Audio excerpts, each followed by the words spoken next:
മറ്റന്നാൾ ചിരടിട്ടാണ് അതിൻ്റെ പരിപാടി. അതിൻ്റെ ഡെക്കറേഷൻ ടീംസൊക്കെ ഇന്ന് അവിടെ വന്ന് കാണും കേട്ടോ. ആക്ച്വലി AC കാര്യങ്ങളൊക്കെ നമ്മൾ അഴിച്ച് ഇത് നമ്മുടെ സൈഡ് കിട്ടിയിട്ടുണ്ട് കേട്ടോ.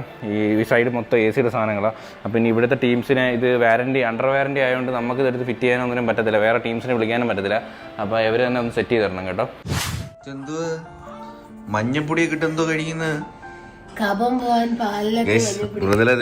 ഇതൊക്കെ ഇട്ടിരിക്കുന്നുണ്ടോ, മാസ്ക് ഒക്കെ. പനിയാണ് സുഹൃത്തുക്കളെ, ചെക്കന് വരാതിരിക്കാൻ. പാല് ഫീഡ് ചെയ്യുമ്പോഴും അല്ലാതെ അവന്റെ അടുത്ത് അവനെ എടുത്തോണ്ടിരിക്കുമ്പോഴും എനിക്ക് വല്ലാതെ ശ്വാസം കുഞ്ഞിനെ അടിക്കില്ല. അവൻ കരച്ചില്ല. അപ്പൊ നമ്മള് സാധനങ്ങളൊക്കെ വീട്ടിൽ കൊണ്ട് ഭദ്രമായി വെച്ചു. എന്നിട്ട് ഞാൻ രാത്രി ആയിട്ടോ ഡ്രൈവ് ചെയ്ത് വന്നപ്പോൾ ലേറ്റായി. കുഞ്ഞിന് പനി വന്നു കഴിഞ്ഞാൽ വൻ സീനാവും കേട്ടോ. കൂടുതലുള്ള ഡ്രസ്സ് മാത്രം ഒരു 3-4 ചാക്കുണ്ട്. ഇനി അതൊക്കെ എവിടെ കൊണ്ട് നിക്ഷേപിക്കുമെന്ന് എനിക്ക് അറിയത്തില്ല സുഹൃത്തുക്കളെ. അലമാരിയായിരുന്നു ടാസ്ക് കേട്ടോ, മേരി പിടിച്ച് കയറ്റുന്നതായിരുന്നു വൻ ടാസ്ക്. അപ്പം എന്തായാലും ഇനി കുറേ സാധനങ്ങൾ വാങ്ങാനുണ്ട്. അപ്പം നിങ്ങൾ വിചാരിക്കും ഈ പഴയ സാധനങ്ങളൊക്കെ എടുക്കേണ്ട ആവശ്യം ഉണ്ടായിരുന്നോ എന്ന് ചോദിക്കും. കാരണം നമുക്ക് അറിയാലോ, വീട് വാങ്ങിച്ചാൽ തന്നെ അത്യാവശ്യം ഫിനാൻഷ്യൽ ടൈറ്റിലാണ്.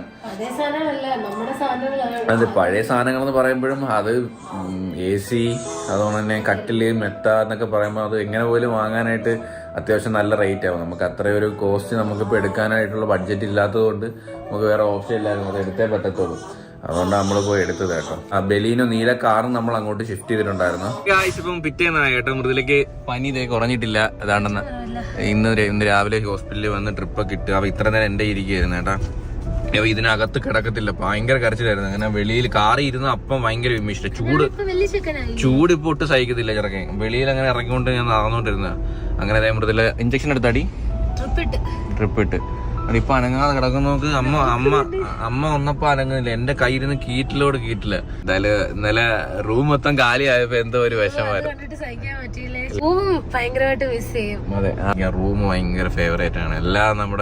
എല്ലാത്തിനും നമുക്ക് എപ്പോഴും നമ്മൾ ഉണ്ടായിരുന്ന റൂമല്ലേ, റൂം ഭയങ്കര ഫേവറേറ്റ് ആയിരുന്നു. അപ്പൊ ആ റൂമിൽ നിന്ന് സാധനങ്ങൾ എടുത്തപ്പോ എത്രയായിരുന്നു നമുക്ക് മനസ്സിലൊരു വിഷമമൊക്കെ ഉണ്ടായിരുന്നു.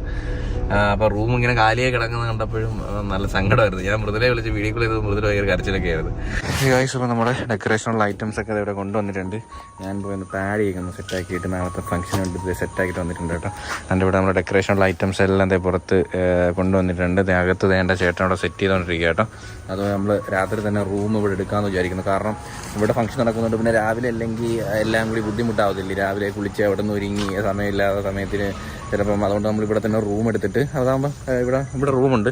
നമ്മൾ എൻഗേജ്മെൻറ്റ് നടന്ന അതേ സ്ഥലമാണ് കേട്ടോ. അപ്പോൾ റൂം എടുത്തിട്ട് നമുക്ക് നേരെ റെഡിയായിട്ട് നേരെ ഫംഗ്ഷന് കയറിയാൽ മതിയല്ലോ. അപ്പോൾ എന്തായാലും ഞാൻ നേരെ മൃദുലെ വിളിച്ചുകൊണ്ട് വരാം. ഇവിടെ അതെ നമ്മുടെ ഡെക്കറേഷനുള്ള വർക്കുകൾ നടന്നുകൊണ്ടിരിക്കുന്നു. എന്നിട്ട് നമുക്ക് നേരെ റൂമിൽ വരാം. റൂമിൽ വന്നിട്ട് നമുക്ക് നാളെ രാവിലെ ഫ്രഷ് ആയിട്ട്